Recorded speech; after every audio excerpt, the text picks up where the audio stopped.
पुंडलीक वरदा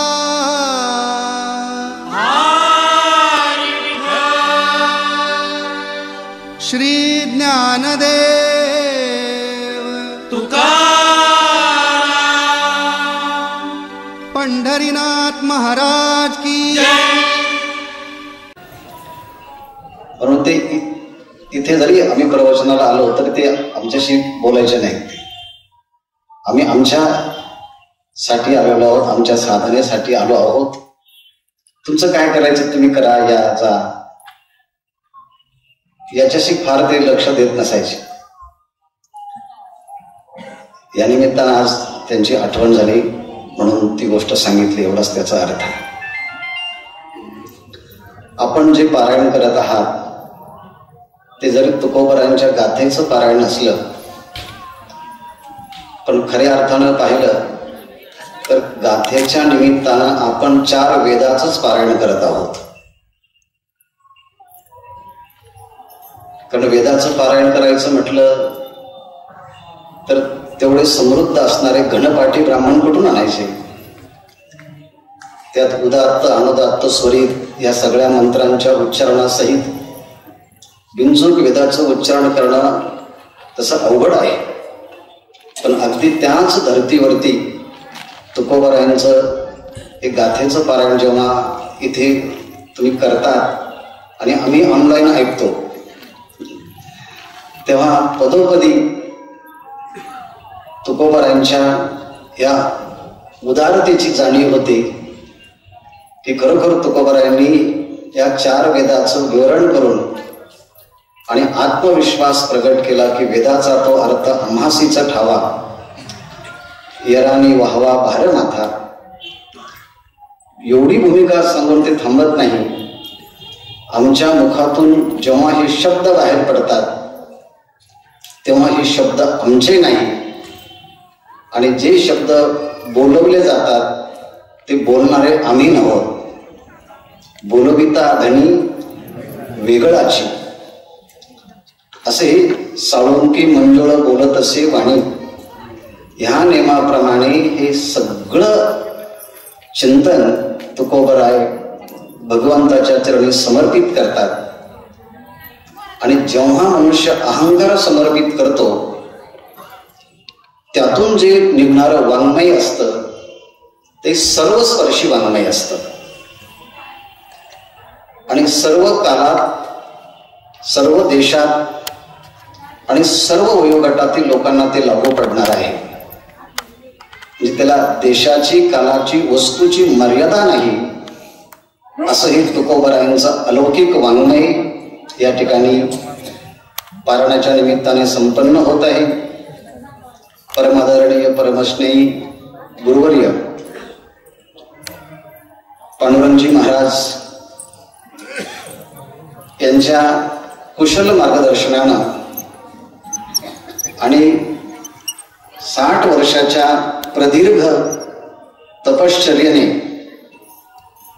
आणि परमार्थाच्या खडतर साधनेनं अभिव्यक्त झालेलं त्यांचं कार्य म्हणजे तुकोबरायांची गाथा आणि सध्या चालू असलेलं गुरुकुल.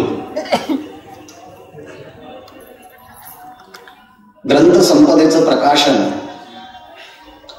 आळंदी पंढरपूर देहू या ठिकाणी निर्माण झालेल्या गगनचुंबी इमारत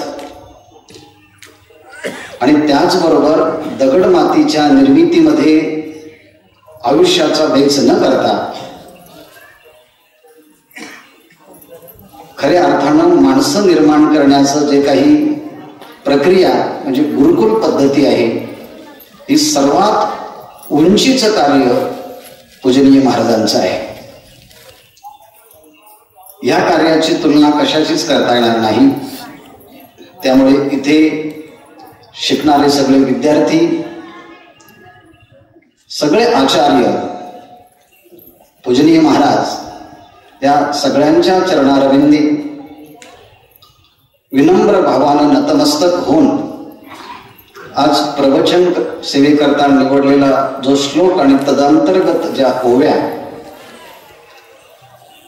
गुरुकुल संकल्पना समोर ठेवून ह्या श्लोकाचं आणि त्या खालच्या ओव्यांचं चिंतन करण्याचा मानस आहे. तसा हा श्लोक आणि ह्या ओव्या खूप प्रसिद्ध आहे. प्रसिद्ध ह्या अर्थाने की जे आध्यात्मिक साधना करतात त्यांच्यासाठी प्रसिद्ध आहे. नाहीतर शहरातले लोक म्हणतील आम्हाला नाही माहिती आहे. या ओव्या आणि हा विषय प्रसिद्ध आध्यात्मिक क्षेत्रामध्ये आल्यानंतर हा श्लोक आणि ह्या संबंधित ओव्या जवळ सगळ्यांना माहिती आहे आणि तरी माहिती असलेल्याचा विषय पुन्हा घेणं हा पिष्टपेशन न्यायाप्रमाणे होईल असं वाटलं तरी सुद्धा या विषयाची फलश्रुती मात्र कितीदाही आपण वर्णन केलं तर ती लवकर प्राप्त होत नाही. त्यासाठी समर्पणाचीच आवश्यकता असते. म्हणून तर नायम आत्मा प्रवचनेन लभ्यः न मेधया न बहुना श्रुतेन यमे वैश्य वृणुते तेन लभ्यः तस्यैष आत्मा विवृणुते तनं स्वाम. हे आत्मतत्व प्रवचनाने प्राप्त होत नाही. नायम आत्मा प्रवचनेन लभ्यः. बहुग्रंथ अर्थ धारण करण्याची क्षमता असणारी मेधा ही जरी प्राप्त झाली तरी न मेधया. त्याचप्रमाणे कोणी म्हणेल की आम्ही खूप ऐकलेलं आहे ना बहुना श्रुतेन. खूप ऐकलं तरी हे आत्मतत्व ग्रहण होत नाही. मग त्याकरता काय लागतं? यम एव एष वृणुते तेन लभ्यः तस्यैष आत्मा विवृणुते तनं स्वाम. मला फक्त आत्मतत्वच पाहिजे, त्या व्यतिरिक्त दुसरं काहीही नको. ज्याला धर्मराज यमराजाने म्हणावं विद्याभीप्सिनम नचिकेतसं मन्ये. त्या कठोपनिषदामध्ये नचिकेताची जेव्हा परीक्षा घेतली, सगळ्या प्रकारचे प्रलोभन दाखवले. त्यांनी हात जोडून एका वाक्यात सांगितलं तवैव वाहम तव नृत्य गीत. तुमचं जे काही सगळं आहे ना हे तुम्हालाच राहू द्या, मला फक्त त्या आत्मज्ञानाची जी जिज्ञासा आहे ती तुम्ही पूर्ण करा.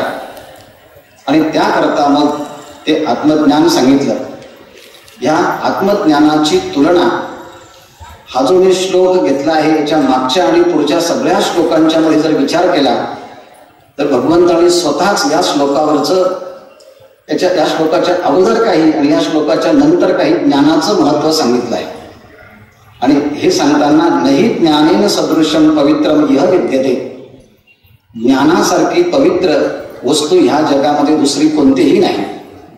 आणि हे ज्ञान प्राप्त झालं असताना मग पाप्यातला पापी जरी असला अपीचेदसी पापेभ्य सर्वेभ्य पापकृत्तमः सर्व ज्ञानप्लवेनैव वृजनं संतरिष्यसि.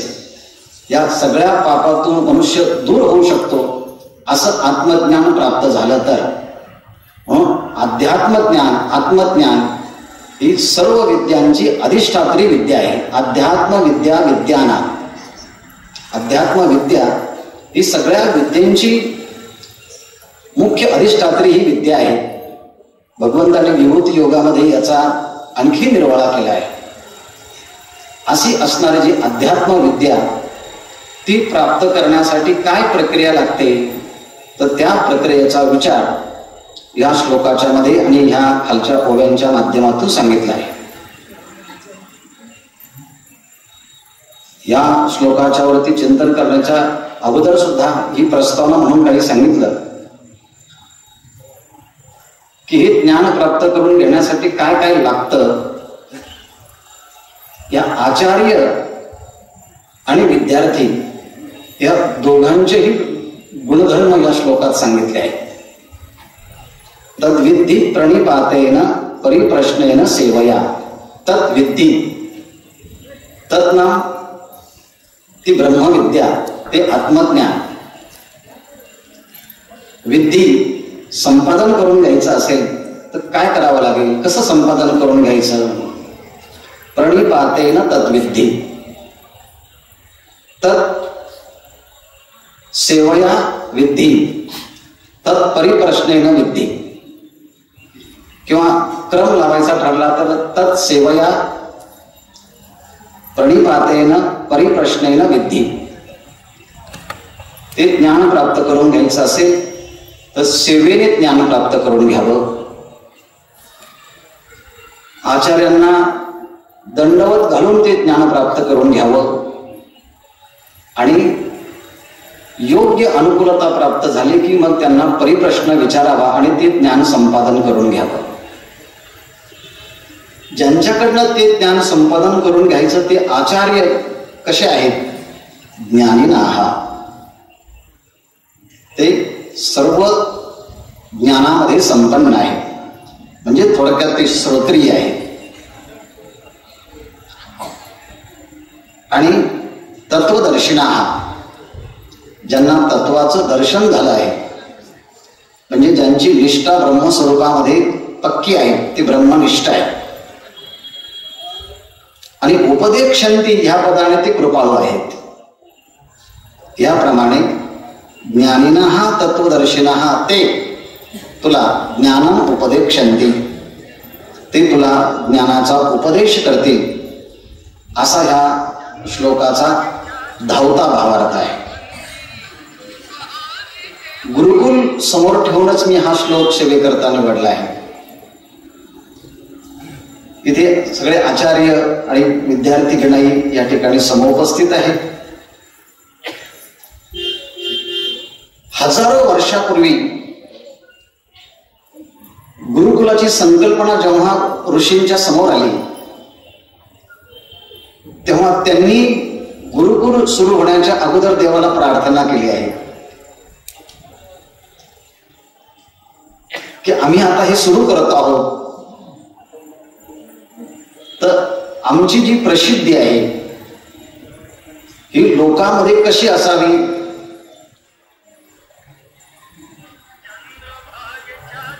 कीर्तिम पृष्ठम गिरेरिव, डोंगराच्या उंच भागावरती शिखर जसं असतं तशी आमची कीर्ती सगळ्या लोकांच्या मध्ये असावी. बरोबर ना? कीर्ती पृष्ठम गिरेरिव, यशो जने साने, आमचं यश सगळीकडे असावं, आम्हाला धन धान्य पशु वस्त्र हे भरपूर प्रमाणामध्ये मिळावे, अशी त्यांनी प्रार्थना केली गुरुकुल सुरू करायचं असेल तर. आणि ह्या गुरुकुलाच्या मध्ये सर्वप्रथम कोण असतं तर त्या ऋषींनी सांगितलं आचार्य पूर्वरूपम. जे आचार्य असतात, जे गुरु असतात, गुरुकुलामध्ये सर्वप्रथम स्थान हे त्यांना असतं. त्यांना सर्वप्रथम स्थान असण्याचं कारण काय? आचार्यांना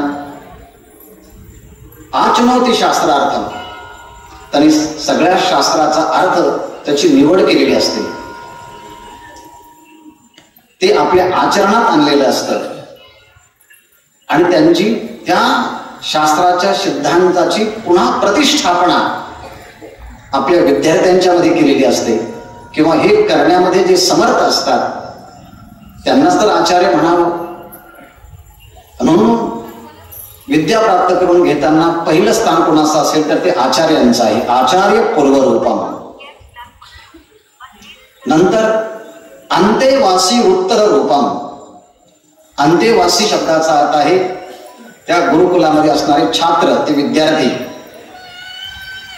दुसरा टप्पा तेवढाच महत्वाचा आहे, ते म्हणजे त्या गुरुकुलाच्या मध्ये असणारे विद्यार्थी हे तेवढे महत्वाचे आहे. हा दुसरा भाग. एका बाजूला आचार्य, दुसऱ्या बाजूला विद्यार्थी. पण हे यांना कोणी एकत्र आणलं? विद्यासंधी. संधी शब्दाचा अर्थ आपण व्याकरणामध्ये पाहतो.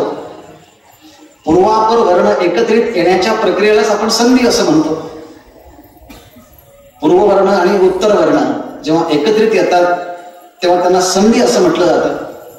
तसं आचार्य आणि अंतेवासी विद्यार्थी जेव्हा एकत्रित येतात ते कोणत्या कारणामुळे येत असेल तर आचार्यांच्या जवळ विद्या असते आणि शिष्यांच्या जवळ ते ज्ञान प्राप्त करून घेण्याची जिज्ञासा असते.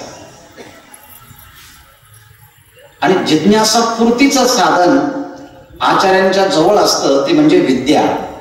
म्हणून शिक्षक म्हणजे विद्यार्थी आणि आचार्य यांना एकत्रित कोण ठेवत असेल तर ती विद्या संधी ती एकत्रित आणते. आचार्य पूर्व रूपम अंतेवासी उत्तर रूपम विद्या संधी ती त्यांना जोडते. पण ती जोडायची असेल तर जोडणारा पण तरी पाहिजे ना प्रक्रिया. तर मग ते कोण करणार? शाब्दे परेच निष्णातम, जे शब्दांच्या मध्ये शास्त्राच्या मध्ये अत्यंत निष्णात आहेत असे गुरु जेव्हा ते प्रवचन करतात तर प्रवचनाच्या माध्यमातून म्हणजे अध्यापनाच्या माध्यमातून ते गुरु आणि शिष्य एकत्रित येत असतात. म्हणून प्रवचनागम संधानम, हे प्रवचन त्यांना जोडणारं आहे. विद्याच्यामुळे ते जोडले जातात. असे आचार्य आणि अंतेवासी एकत्रित आले की मग ज्ञानाची प्रक्रिया सुरू होते. आणि मग ते ज्ञान कसं प्राप्त करावं हे नंतरची गोष्ट या श्लोकामध्ये सांगणार आहे. पण हे सगळं होताना ते आचार्य अगोदरच देवाला प्रार्थना करतात की आता आम्ही एक गुरुकुल सुरू करतो आहे, तेव्हा आमच्याकडे हे विद्यार्थी कसे यावेत. त्या ऋषींनी सांगितलं, उंच पर्वतावरून पाणी जसं खाली येतं, महिन्याचं रूपांतर जसं वर्षामध्ये होतं, त्याप्रमाणे सगळे विद्यार्थी सगळ्या भागातून सगळ्या प्रदेशातून आमच्याकडे यावे.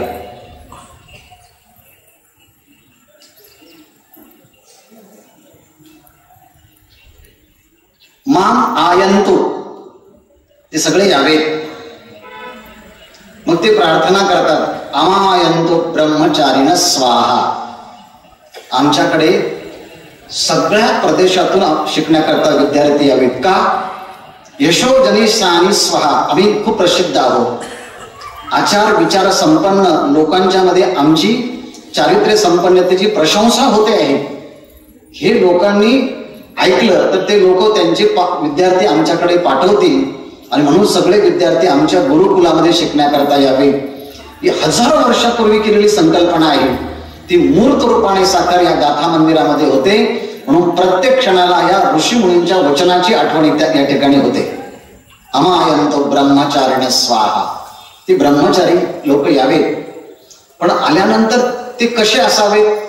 विमायंतो ब्रह्मचारिण स्वाहा, म्हणजे ते आमच्या विषयी यत्किंचित सुद्धा मनामध्ये द्वेष बुद्धी न ठेवणारे येवोत.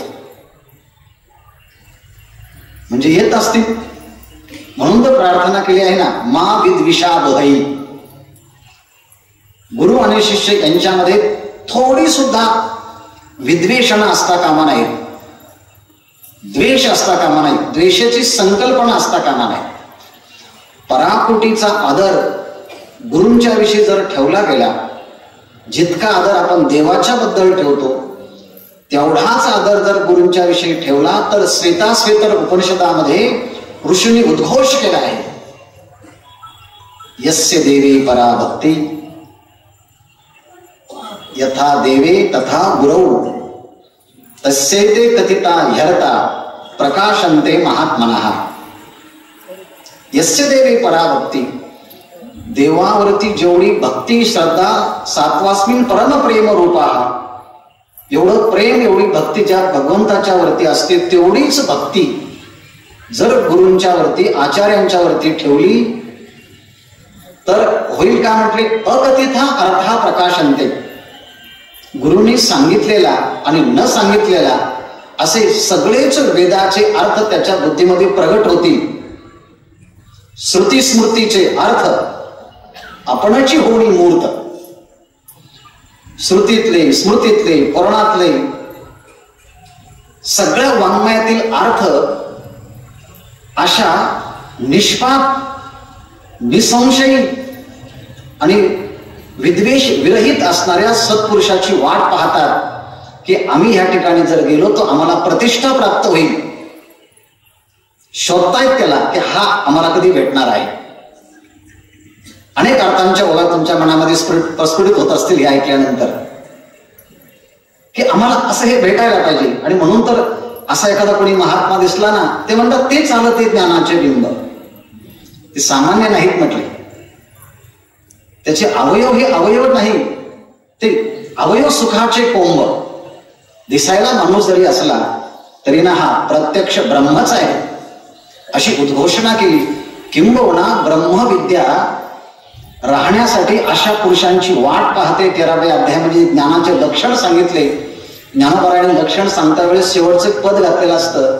त्याच्या ठिकाणी हे लक्षण म्हणजे हा ज्ञानी नाहीये, ज्ञानाचं लक्षण नाहीये, तो ज्ञानच आहे, तो ज्ञानच आहे असं पुन्हा पुन्हा सांगितलंय. म्हणून गुरूंच्या विषयी पराकोटीची श्रद्धा असेल आणि आपली बुद्धी थोडीशी कमी जरी असेल तरी चालतं. फार तार्किकांची गरज नसते अध्यात्मामध्ये. फक्त श्रद्धा आणि विश्वास असावा लागतो. त्या विश्वासावर फक्त गुरूंचं नुसतं आठवण जरी केलं तरी त्यांची आत्मबोधाची स्थिती शिष्याला प्राप्त होते. हा ज्ञानेश्वर महाराजांचा अनुभव आहे. विपाई आठविला चित्ता तरी दे आपुली योग्यता, हे असो प्रशंसिता लागू आते. आणि म्हणून त्यांनी प्रार्थना केली आहे की अमायंतो विमायंतो ब्रह्मचारिण स्वाहा. नंतर त्यांनी सांगितलं ते कसे असावे. क्षमायंतो ब्रह्मचारिण स्वाहा, दमायंतो ब्रह्मचारिण स्वाहा. ते इंद्रियांचे निग्रह करणारे संयमी इंद्रियांचे विद्यार्थी आमच्या आश्रमात यावेत. मनाचा निग्रह करणारे विद्यार्थी आमच्या आश्रमामध्ये यावेत. गुरूंची सेवा करणारे विद्यार्थी आमच्याकडे यावेत. म्हणून ज्ञान संपादनाच्या मध्ये गुरु आणि शिष्य हे एकत्रित जेव्हा येतात ते एकमेकाला चांगले डोळे भरून पाहत असतात. आणि जिथे एकमेकाचे मन जुळलेले असतात तिथे शब्दांची जास्त गरज नसते. फक्त पाहिल्याबरोबर ज्ञानाचं संक्रमण होतं. तो विचार जेव्हा पुढे येईल तेव्हा आपण सांगूच. पण पाहिल्याबरोबर त्या विद्येचं संक्रमण गुरु त्यांच्या विद्यार्थ्यांच्या मध्ये करतात. आणि हे करत असताना विद्यार्थ्याची प्रत्येक कृती आचार्यांना माहिती असते आणि विद्यार्थ्यांनाही आचार्याची प्रत्येक कृती माहिती असते आणि आचार्यांना विद्यार्थ्यांची कृती माहिती असते. ते एकमेकाला पारदर्शकतेने पाहत असतात. आणि गुरु त्या शिष्यांच्या ज्या काही दुरुस्ती आहेत त्या पदोपदी करत असतात. म्हणून गुरूंच्या सानिध्यात राहायचं म्हणजे आपल्या अंतःकरणातला जो अहंकार आहे तो क्षणाक्षणाला ठेचून काढण्यासारखा आहे. गुरु काही काम करत नाही, फक्त शिष्याच्या ठिकाणचा अहंकार कमी करतात. आणि सगळ्यात अवघड गोष्टी आहे अहंकारावरती धक्का पोहोचवणं. अहंकाराला धक्का पोहोचवला की लहान मुलांना सुद्धा राग येतो. त्यांच्या हातातली वस्तू घेऊन पहा. काही न कळणाऱ्या मुलांना सुद्धा एवढं कळतं रागवावं कसं, कारण त्यांना सुद्धा अहंकाराचं पिल्लू झालेलं असतं. तिथे मला पाहिजे, माझं आहे. आणि आचार्य काय करत असतात तर अहंकार दूर करतात आणि म्हणून विद्वेषणा निर्माण होण्याची शक्यता असते. म्हणून त्यांनी सांगितलं की काय करा, ते विद्यार्थी इंद्रिय संयमी असले पाहिजे, मनाच्या संयमी असले पाहिजे. एकमेकाचं वर्तन त्यांना चांगल्या पद्धतीने माहिती असतं. मग त्या काळचे आचार्य ऋषीमुनी, त्या काळातले आचार्य गुरुकुलातले, त्यांनी एक गोष्ट विद्यार्थ्यांना जवळ घेऊन बोलवलं आणि सांगितलं यांनी अवद्यानी कर्माणी तानी सेवितानी नो इतराणी. आम्ही तुमच्या समोर जीवन जगतो, तुम्ही आमच्या समोर जीवन जगतात. आम्ही व्यक्ती आहोत, आमच्याकडनं काही गोष्टी चुकू शकतात. म्हणून तुम्ही विद्या घेताना आमच्या चुकलेल्या गोष्टी घेऊ नका. यानी अविद्याने कर्माणी ताने सेविताने नो इतराने. आम्ही माणसं आहोत, तुम्ही माणसं आहात, चुकतं आमच्याकडनं सुद्धा. म्हणून आमच्या चुकांकडे पाहू नका तुम्ही. एवढी प्रामाणिकता त्या गुरुंनी त्यांच्या शिष्यांच्या समोर प्रगट केलेली असते. आणि मग ते विद्यार्थी जेव्हा ते ज्ञान संपादन करण्याकरता पुढे येतात, मग भगवान ह्या ज्ञानाची प्रक्रिया, याला वेदांताच्या भाषेमध्ये गुरुपसदन विधी म्हणतात. म्हणजे गुरूंच्या जवळ जाण्याची विधी, त्याला गुरु उपसदन विधी असं म्हणतात. आणि ही गुरु उपसदन विधी जशी उपनिषदामध्ये सांगितली आहे तसं गीता आणि ज्ञानेश्वरी ही उपनिषदाचं सार आहे. सर्वोपनिषदो गावो दोग्धा गोपाल नंदना पार्थो वत्स सुधीर भोक्ता दुग्धम गीता व्रतम महा. म्हणून वेदाने जी गोष्ट सांगितली ती स्मृती ग्रंथांनी सांगितली आणि तीच माऊली पुन्हा आपल्या परिभाषेमध्ये सांगतात. वेदाने सांगितलं तद्विज्ञानार्थम सुगुरु सगुरुमेवाभिगच्छेत समीपाणिं श्रोत्रियं ब्रह्मनिष्ठम. गुरूंच्या जवळ जायचं असेल ना, हातामध्ये समिधा घ्या आणि डोक्यावरती अग्नी घ्या, पेटलेला अग्नी. समिधा कशा करता घ्यायचा, डोक्यावर अग्नी कशा करता घ्यायचा? त्यांनी सांगितलं वाळलेले लाकडं म्हणजे समिधा ना, आणि त्यामध्ये कोणताच रस नसतो. त्या समिधामध्ये त्या निरस झालेल्या असतात. तसं गुरूंकडे जाताना सांगायचं या समिधा जशा निरस आहे तसा आम्हाला प्रपंचामध्ये कोणताही रस नाही. आमच्या दृष्टीने हा सगळा प्रपंच आम्ही अनुभवला, आम्ही पाहिला. कर्माच्या द्वारे जे प्राप्त होतं ते उत्पाद्य प्राप्य विकारे संस्कारे विनाश्य हे आम्ही ओळखलं. पण जे कर्माने प्राप्त होत नाही असं जे ब्रह्मतत्व आहे ते तर ह्यापेक्षा वेगळं आहे. ते कर्माने प्राप्त होणार नाही, त्याकरता आम्ही तुमच्याकडे आलो आहोत. आणि म्हणून जगाचा आम्हाला चांगला अनुभव आलाय. परीक्ष लोकान कर्मचितान ब्राह्मणान निर्वेद माया नास्तिकता कृतेन तद्विज्ञानार्थम सगुरुमेवाभिगच्छेत समीपाणिं श्रोत्रियं ब्रह्मनिष्ठम. परीक्ष लोकान, आम्ही या कर्मचितान लोकान परीक्ष, कर्माच्या द्वारे प्राप्त होणाऱ्या सगळ्या लोकांचं आम्ही निरीक्षण केलं. तर यत् कृतकं तत् अनित्यम, जे जे कर्माने निर्माण होतं ना ते सगळं नष्ट होणार आहे आणि आम्हाला नष्ट न होणाऱ्या तत्वाची अपेक्षा आहे. त्यामुळे आम्हाला ह्या जगाच्या संबंधाने कोणतंच आकर्षण नाही. We have no any attraction towards the world. आम्हाला जगाकडचं आता कोणतं अट्रॅक्शन संपलं, कोणतं आकर्षण राहिलं नाही. No desire no thought about the world. जगाच्या बद्दलचं विचार संकल्पना ही कोणती राहिली नाही. आता आम्ही पूर्णपणे त्या वाळलेल्या त्या काडीप्रमाणे निरीच्छ झालो आहोत. आणि हे दाखवण्याकरता त्या समिधा घ्यायच्या आहे. तद्विज्ञानार्थम गुरुमेवाभिगच्छेत.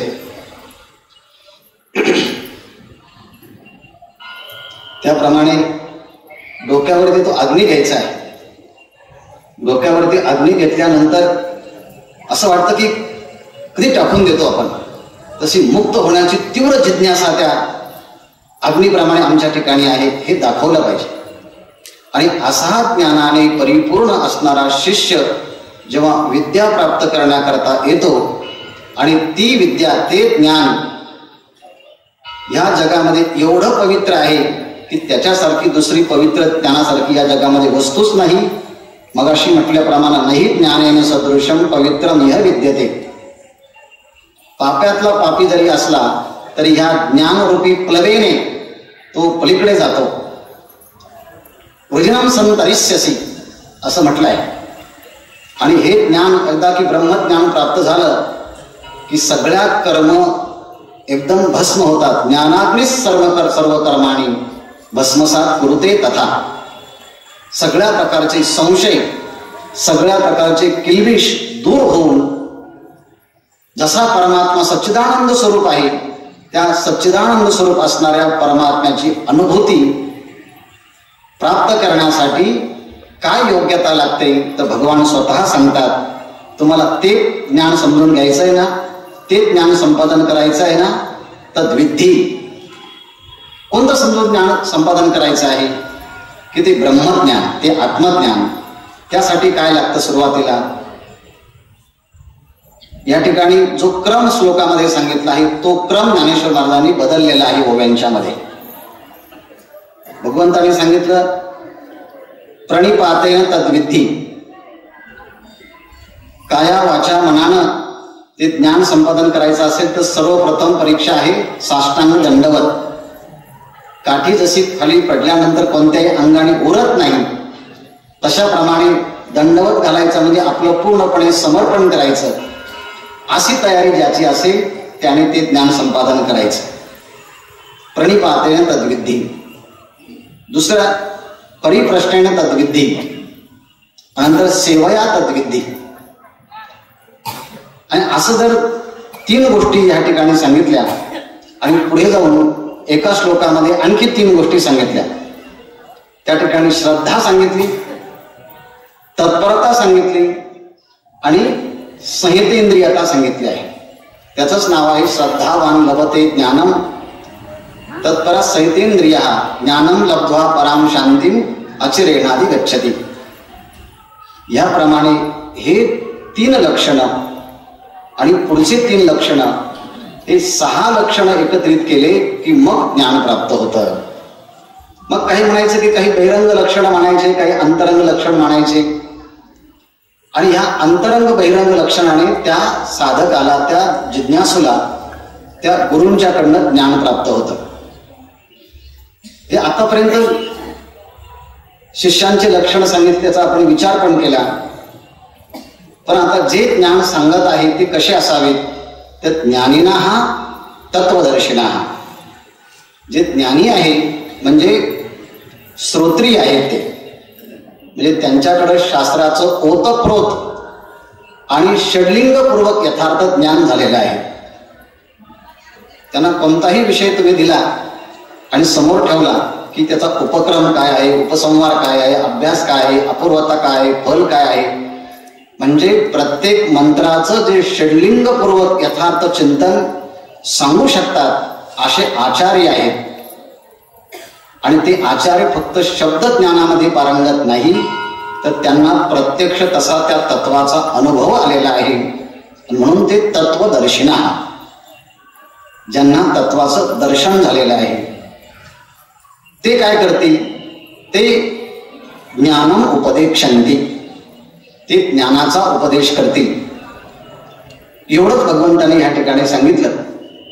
आणि यावरती ज्ञानेश्वर महाराज भाष्य करताना ज्या ओव्या लिहितात त्या ह्याप्रमाणे, ते ज्ञान पैगा बरवे जरी जरी मनी अति अणावे तरी संताया भजावे सर्वस्वेसी. याप्रमाणे सर्वप्रथम आपण ही आचार्यांचं पूर्वरूप पाहिलं, उत्तर रूप पाहिलं, त्यांना जोडणारी विद्या पाहिली आणि ते कशाने जोडतात हे प्रवचनगम संधानम हाही विचार पाहिला. नंतर त्यांची प्रार्थना पाहिली गुरूंची, आणि गुरूंनी प्रार्थना केल्याप्रमाणे हे सगळे विद्यार्थी आले पण, आणि ते ज्ञानाकरता आता प्रवृत्त झाले पण. आणि झाले असताना त्यांना जे ज्ञान द्यायचं आहे ते ज्ञान कसं आहे, ते ज्ञान पैगा बरवे. ते ज्ञान बरोबर आहे म्हणजे चांगलं आहे. या जगामध्ये प्रत्येक वस्तूचं एक वैशिष्ट्य असतं आणि त्या वैशिष्ट्याने ती वस्तू परिपूर्ण असेल की लोक त्याचा स्वीकार करतात. माईक माझ्यासमोर ठेवला, मी त्याचा स्वीकार केला, याचं कारण एक आहे, मला माहिती आहे हळू आवाजात जरी बोललो तरी माझा आवाज तुमच्यापर्यंत पोहोचू शकतो, हे याचं वैशिष्ट्य आहे, म्हणून मी ते स्वीकारलं आहे. तसं हे ज्ञान बरोबर आहे, चांगलं आहे. काय आहे त्या ज्ञानाचं वैशिष्ट्य? त्या ज्ञानाचं वैशिष्ट्य ज्ञेय दाखवणं हे ज्ञानाचं वैशिष्ट्य आहे. मोक्ष देईल ज्ञान, ते ज्ञान हे मोक्ष देणार आहे. हे ज्ञान ज्ञेयाची भेटी करून देणार आहे. पण जे ज्ञान ज्ञेयाची भेटी करून देत नसेल आणि माझ्याकडे ज्ञान आहे असं कोणी म्हणत असेल तर ज्ञानेश्वर महाराज सांगतात, आंधळ्या माणसाच्या हातामध्ये दिवा दिल्याप्रमाणे हे त्याचं ज्ञान आहे. 13व्या अध्यायामध्ये ज्ञानाचं लक्षण सांगताना ही गोष्ट सांगितली आहे. कोणी म्हणत असेल की मला ज्ञान प्राप्त आहे आणि त्या ज्ञानाचा अनुभव नसेल तर ते ज्ञान म्हणजे आंधळ्या हाती दिवा घेऊन काय करावा. आंधळ्या माणसाच्या हातामध्ये दिला तर त्याचा उपयोग काय?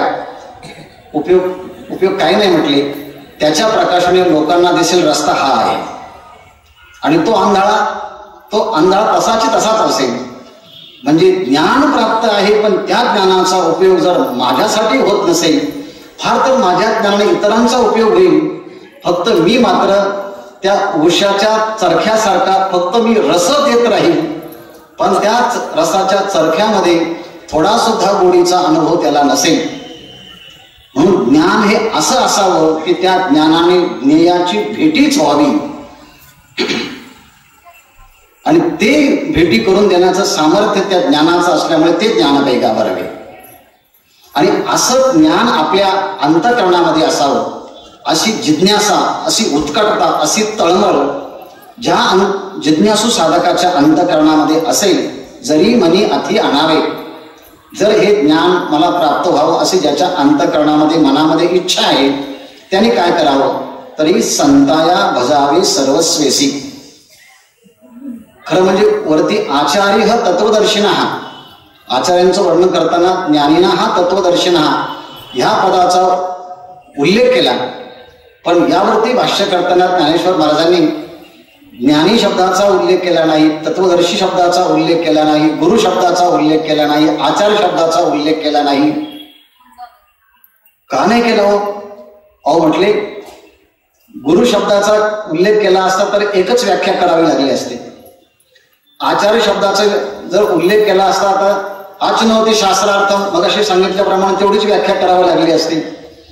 गुरु शब्दाचा उल्लेख केला असता तर एवढंच म्हणावं लागतं, गु शब्द हा अंधकार दर्शक आहे, ऋ शब्द हा प्रकाश दर्शक आहे, तेवढीच व्याख्या झाली असते.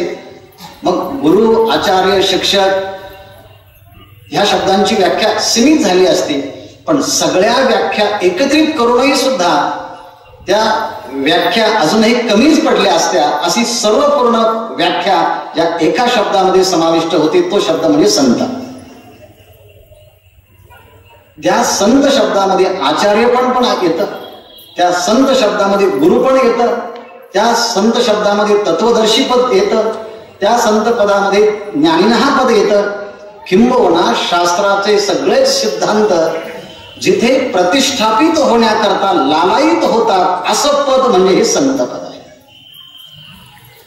म्हणून ज्ञानेश्वर महाराजांना वाटलं, बाकीच्या पदाची योजना करण्यापेक्षा आपण या ठिकाणी संत पद या ठिकाणी योजूया. संताया भजावे, संतांना भजावं म्हणजे भज सेवाया, त्यांची सेवा करावी. पण कसे करावी? सर्वस्वेसी, सर्वस्व देऊन त्यांचं सेवा करावी. सर्वस्व देणं म्हणजे काय आहे? ज्ञानेश्वर महाराज म्हणतात, ते ज्ञान ज्या गुरूंच्या जवळ आहे, ते गुरु कसे आहे? जे ज्ञानाचा कुरुटा, ते सेवा हा दारवंटा, जो स्वाधीन करी सुभटा ओळवणे. ओव्या प्रसिद्ध आहे, अर्थही सगळ्यांना माहिती आहे. ते ज्ञान ज्या गुरूंच्याकडनं घ्यायचं, ते गुरु कसे आहे म्हटले? ज्ञानाचा कुरुठा आहे. ज्ञानाचा कुरुठा आहे म्हणजे ते ज्ञानाचं राहण्याचं घर आहे, ज्ञानाचा आगर आहे. ज्ञान हे अमूर्त आहे आणि अमूर्त वस्तूंना राहण्यासाठी काहीतरी मूर्त असावं लागतं, तर ते अभिव्यक्त होता येतं. गोडी ही अमूर्त आहे, त्याला मूर्त होण्याकरता साखरेचा आधार घ्यावा लागतो, गुळाचा आधार घ्यावा लागतो, मग कळतं की ही गोडी आहे. तिखटपणा ही अमूर्त संकल्पना आहे, मिरचीचं साह्य घेतलं की मग गोडीचा अनुभव येतो. तसं ज्ञान ही अमूर्त आहे, पण ते आश्रय त्या व्यक्तीचा घ्यावा लागतो. आणि म्हणून संत किंवा गुरु हे ज्ञानाचं घरच आहे, ज्ञानाचा कुरुठा, ज्ञानाचं आश्रयस्थान आहे.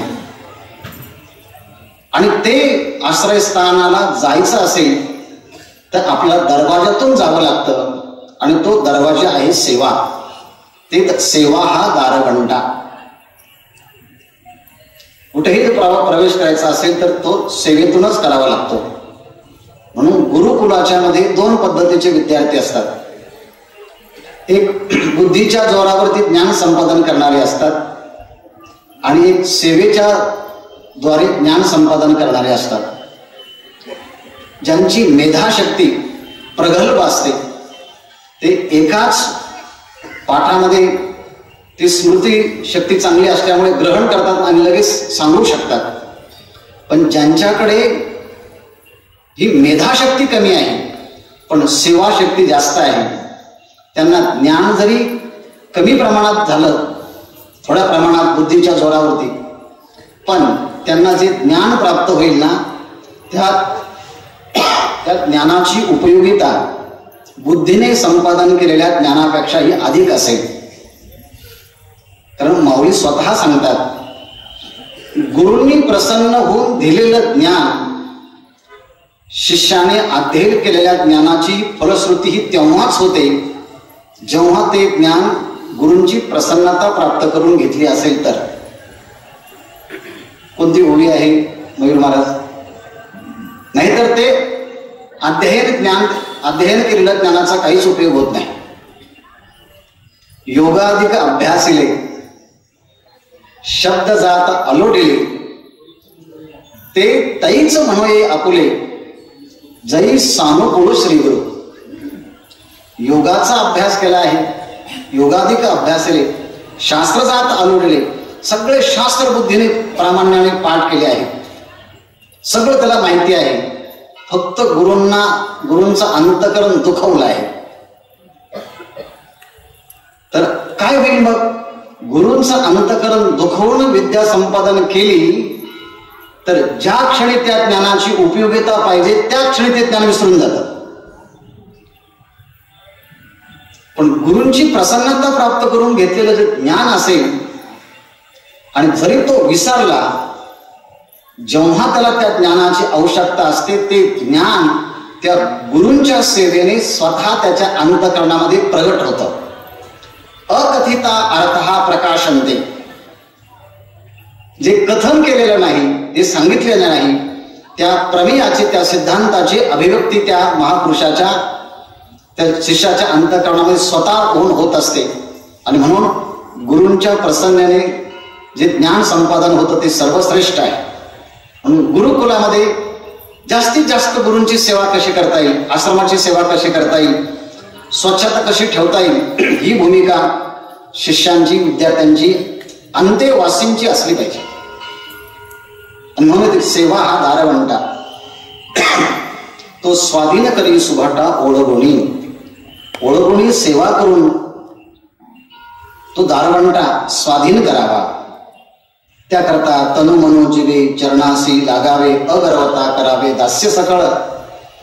आपला अहंकार सोडून, मगाशी मी सांगितलंय, गुरूंच्या सानिध्यामध्ये राहत असताना सगळ्यात मोठा भाग हा असतो की गुरु पदोपदी त्यांचा अहंकाराचा ठेचत असतात, अहंकार दूर करतात आणि तेच तर शिष्याला नको असतो.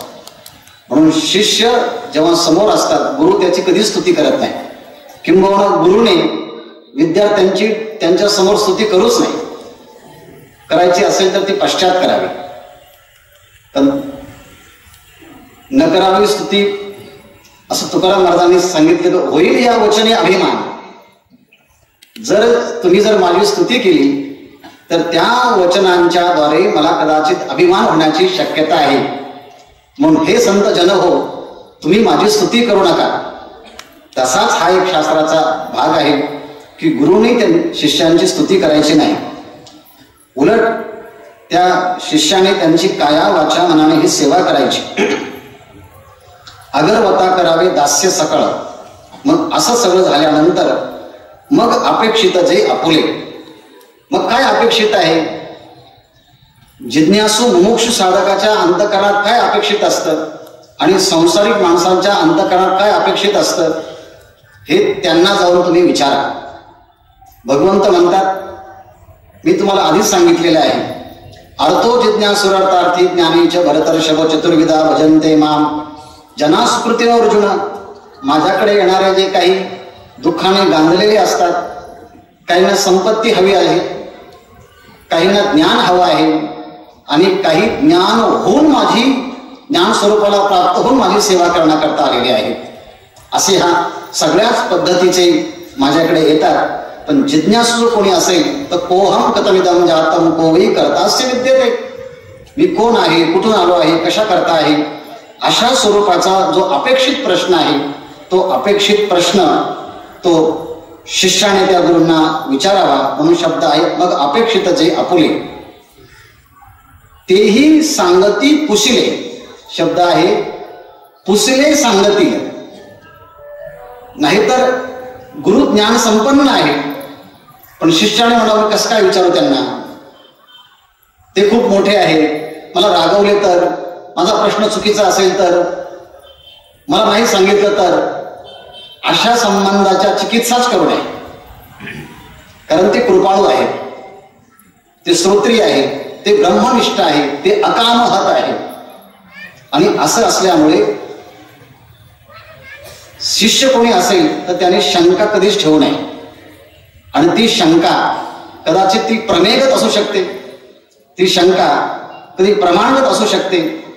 आणि मग प्रमाणगत आणि प्रमेयगतच्या शंकांचं निरसन व्हावं असं वाटत असेल तर पहिल्यांदा श्रवण करावं लागेल, नंतर मनन करावं लागेल. आणि मग श्रवण मनन जर परिपक्व झालं असेल तर मग शेवटी निधिध्यासन करावं लागेल. आणि निधिध्यासन परिपूर्ण झालं की मग बृहदारण्यक उपनिषदामध्ये म्हटल्याप्रमाणे आत्मा वारे द्रष्टव्य, श्रोतव्य, मंतव्य आणि शेवटी मग निधिध्यासितव्य. त्या परमात्म्याला दर्शन करावं, आत्मा वारे द्रष्टव्य, त्याचं स्वरूप पाहिलंच पाहिजे. आणि ज्या क्षणी मनुष्याने हे आपलं स्वरूप पाहिलं, आत्मसाक्षात्कार सगुण स्वरूपाचा झाला असेल किंवा निर्गुण स्वरूपाचा झाला असेल, त्या दिवशी मानवी जीवनाचं कल्याण झालं असं समजावं. इह चेद वेदी दत्त सत्यमस्ती न चेदी हा वेदीन महती विनष्टी. ज्या दिवशी जीवाला आपल्या स्वरूपाचा बोध झाला आणि तो संशय विपर्य रहित झाला, त्या दिवशी तो कृतकृत्य झाला असं समजावं. आणि म्हणून सांगती पुसिले सांगती, जर आपण त्यांना विचारलं असेल तर ते सांगतील. त्याने होईल का, जेणे अंतःकरण बोधले संकल्पा नये. त्या ज्ञानाचा बोध झाला असताना भिद्यते हृदय ग्रंथी छिद्यन्ते सर्व संशय क्षीयन्ते चास्य कर्माणि तस्मिन् दृष्टी परावरे. सगळ्या कर्मांचा छेद होतो, सर्व संशय दूर होतात. त्या परावर असणाऱ्या तत्वाचं दर्शन झालं तर, एवढी भूमिका त्या ज्ञानाची असल्यामुळे जेणे अंतःकरण बोधले, एकदा की त्या ज्ञानाच्या द्वारे अंतःकरणामध्ये बोध झाला मग पुन्हा संकल्पा नये. मग कोणताच संकल्प विकल्प राहत नाही. कोणता संकल्प विकल्प राहत नाही म्हणजे असं आपण नेहमी शिकवताना म्हणतो, काय म्हणतो, लक्षण प्रमाणाभ्याम वस्तुसिद्धी. केवळ प्रतिज्ञेने वस्तुसिद्धी होत नाही, नाही प्रतिज्ञा करून सिद्धी होत नाही, तर लक्षण प्रमाणाभ्याम वस्तुसिद्धी, लक्षण आणि प्रमाणाने वस्तूची सिद्धी होत असते. केवळ प्रतिज्ञा करून थांबायचं नसतं. प्रतिज्ञा तर भरपूर आहेत, पण न्यायशास्त्रामध्ये प्रतिज्ञा केली की तुम्हाला बाकीच्या गोष्टी सांगाव्या लागतात. प्रतिज्ञा, उदाहरण, उपनयन, निगमन हे सगळ्या गोष्टी सांगाव्या लागतात. पंचावयव वाक्य त्या ठिकाणी सांगावं लागतं. आणि मग ते झाल्यानंतर कोणताच अंतःकरणामध्ये जेव्हा संशय राहत नाही, म्हणजे काय, कर्माच्या बद्दल संशय राहत नाही, उपासनेच्या बद्दल संशय राहत नाही आणि ज्ञानाच्या बद्दल संशय राहत नाही. 3 वाक्य सांगून मी थांबणार आहे. सामान्य मनुष्य आयुष्यभर कर्म करतो आणि कर्माच्या बद्दल त्याला संशय राहिला की तो कर्मामध्ये भ्रष्ट होतो. आणि कर्मामध्ये भ्रष्ट झालेले माणसं आयुष्यभर कष्टी असतात. किती मोठे कर्माने मोठे होऊ द्या मनुष्य, पण कर्मात चुकला, कर्म भ्रष्ट झाला की त्याला आयुष्यभर कष्टी आणि दुःख व्हावं लागतं. म्हणून श्री गुरु त्याला असं ज्ञान देतात की कर्मातली भ्रष्टता कधी त्याच्या जीवनामध्ये येणारच नाही. म्हणजे त्याला असं आचारशास्त्र देतात. आणि उपासनेतील व्यभिचार हा एक दोष आहे. श्री गुरु असं ज्ञान देतात की त्याला उपासनेमध्ये आता व्यभिचार राहत नाही. आणि असं ज्ञान देतात की ज्या ज्ञानामध्ये संशय राहत नाही. ज्ञानात संशय नसावा, उपासनेमध्ये व्यभिचार नसावा, आणि कर्मामध्ये भ्रष्टता नसावी. म्हणजे जसा तुम्ही एका बाजूला ज्ञान सांगितलं, ज्ञानामध्ये संशय असेल तर त्याला ज्ञान कसं म्हणता येईल? डॉक्टर आहे, सांगितलं ऑपरेशन करा, नाही म्हटलं तेवढं जमत नाही मला. मग डॉक्टर आहे ना, ऑपरेशन करता येत नाही, मला संशय आहे, मला करता येईल की नाही, असा संशय असेल त्याला कोणी डॉक्टर म्हणत नाही. अहो म्हटलं हे चांगले गायक आहे, मग म्हणा चाल, नाही म्हटलं मी विसरलो आता मला येत नाही. ज्ञान आहे आणि संशय ज्ञानामध्ये. ज्ञानात संशय असेल तर त्या ज्ञानाला ज्ञान म्हणायचंच कसं? म्हणून त्या ज्ञानाचा बोध झाल्यानंतर जेणे अंतःकरण बोधिले संकल्पा नाही, मग कोणत्याच प्रकारचा संकल्प विकल्प अंतःकरणामध्ये राहत नाही. कर्माच्या बद्दल भ्रष्टता राहत नाही, उपासनेबद्दल व्यभिचार राहत नाही आणि ज्ञानाबद्दल संशय राहत नाही. असा संशय विपर्य रहित यथार्थ ज्ञान त्या साधकाला होतं आणि तो साधक परिपूर्ण होतो. आणि ज्या दिवशी असं ज्ञान झालं त्या दिवशी त्याची इति कर्तव्यता पूर्ण होते. असं ज्ञान ह्या गुरुकुलाच्या मध्ये होतं. असं ज्ञान हे आचार्य देतात. म्हणून पहिल्यांदा त्या आचार्यांची भूमिका सांगितली. जे विद्यार्थी असायला पाहिजे गुरुकुलामध्ये ते कसे असायला पाहिजे त्यांची भूमिका सांगितली. आणि ते आचार्य पूर्व रूपम अंतेवासी उत्तर रूपम, ते विद्येच्या निमित्तानं जोडले गेले विद्यासंधी. मग त्यांना अध्यापन सुरू झालं, प्रवचनगम संधान. आणि मग त्या प्रवचनामध्ये काय विषय असेल तर ते जेव्हा शिष्य येतील आपल्या जवळ तर त्यांना सांगावं हे ज्ञान प्राप्त करून घेण्यासाठी तद्विधित प्रणिपातेन परिप्रश्नेन सेवया उपदेक्षन्ति ते ज्ञानम ज्ञानिनस्तत्वदर्शिनः. असा हा गुरुपसदन विधी भगवंतांनी स्वतः या श्लोकाच्या मध्ये सांगितला. यथामती यथा अवकाश या ठिकाणी मी प्रतिपादन करण्याचा प्रयत्न केला. ही गुरुकुलातील सगळे विद्यार्थी, सगळे आचार्य हे मला अत्यंत वंदनीय आहे. आणि मुळातच अभ्यासाची ही सवय असल्यामुळे पूजनीय महाराजांच्या बद्दल मी आता जास्त काही बोलणार नाही. याचा अर्थ आहे मला जवळून पाहून त्यांचा परिचय थोडा थोडा जास्त झाला. थोडा म्हणजे थोडा फार झाला, म्हणजे फार व्हायचा आणि थोडा झाला. आणि तो एवढा थोडा झाला की त्या थोड्या परिचयाच्या मध्ये आता माझे शब्द संपले त्यांचं वर्णन करण्याकरता. की ह्याही वयामध्ये प्रवासाची एवढी धावपळ, त्याचबरोबर जे वारकरी परंपरेचे जे नियम आहेत त्या नियमाचं तंतोतंत पालन. पण जे सगळे नियम करतात ना ते कीर्तन प्रवचन करत नाही. आमचा नेहमी नियमाच्या व्यतिरिक्त काही करत नाही. आणि जे कायमच कीर्तन प्रवचन करतात ना ते म्हणजे आम्हाला कसला नेम हो, आमचा नेम म्हणजे ह्या गावातून त्या गावाला जाणं आणि प्रवचन करणं हाच आमचा नेम आहे. म्हणजे जे फिरतात ते नेम करत नाही आणि जे नेम करतात ते फिरत नाही. दोन्ही गोष्टी एकत्रित पाहायला भेटते ते म्हणजे पूजनीय महाराजांच्याकडे आहे. फिरणंही आहे, अध्यापनही आहे. कीर्तनाला गेलं की पुन्हा रात्री येणं आणि पुन्हा ज्ञानेश्वरीचं पाठ त्यांना घेणं. आणि एवढं करूनही आरोग्य चांगलं आहे. एवढी मोठी वास्तू निर्माण केली, त्याचे परिश्रम किती असतील. तीर्थक्षेत्रामध्ये 1 गुंठा जागा घेऊन एखादी खोली बांधण्याचा सामान्य माणसाने प्रयत्न करावा आणि तो झाल्यानंतर मग ह्या वास्तूकडे बघावं की याला किती प्रयत्न लागले असतील. हे माणसं एक घर बांधता बांधता मरून जातात आणि ते त्यांच्याशी होत नाही. मगाशी मी म्हटलो महाराजांना तुमचं काही स्वप्न राहिलं का आता काही सगळं झाल्यानंतर? तेव्हा महाराज सहज हसून म्हटले जेवढी कल्पना केली म्हणजे त्या कल्पनेपेक्षा मोठं झालंय. म्हणजे आता काय करायचं? आता काय नाही करायचं म्हटलं, फक्त आता दुरुस्ती करायचं जे झालंय त्यांच्या. एवढं मोठं हे काम होतं. आणि म्हणून या प्रवचनाच्या माध्यमातून ह्या ओव्यांच्या वरती बोलावं, या श्लोकाच्या वरती बोलावं, या पदांच्या वरती बोलावं, यात भाष्य काय आहे, यात पद काय आहे, यात टीका काय, हे सांगण्याच्या पेक्षाही वर्तमान काळ स्थितीची ही जी काही मंडळी आहे त्यांची स्तुती करण्याकरता संधी भेटावी यासाठी मी खरं प्रवचन करतो आहे.